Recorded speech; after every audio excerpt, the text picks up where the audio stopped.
The Memory Weaver's Debt. The sign outside the shop in Neo-Salem read, "Woven Whispers, Memories Bought, Sold, and Mended."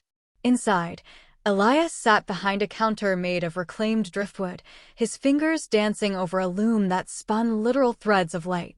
In 2026, nobody wanted to live with their trauma.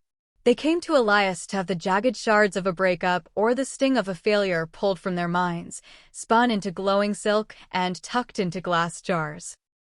"I need to forget the last 48 hours, a woman said, slamming a stack of credits on the wood.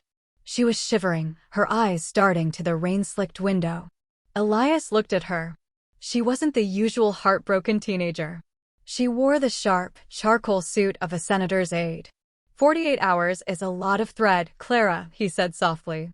You'll lose more than the event. You'll lose the context. The why behind the who. Just pull it out, she whispered. He reached out, his fingers hovering near her temple. The warp and weft tech hummed.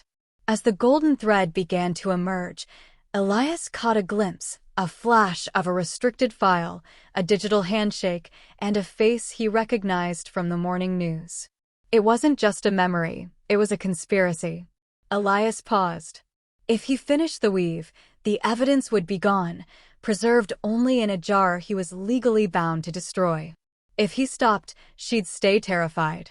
Is there a problem? Clara hissed. Elias looked at the glowing jar, then at the girl who looked like she'd forgotten how to breathe. He made a choice that didn't follow the shop's manual. He didn't destroy the silk.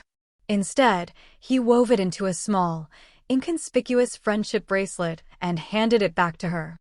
I've removed it, Elias lied, his heart hammering. But the debt for a clean slate is high. You're going to stay here tonight. My apprentice is making tea.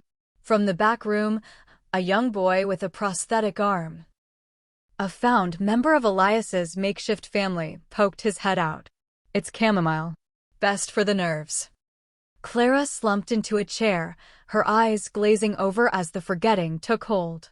She didn't know that the truth was now tied around her wrist, waiting for the moment she was strong enough to remember.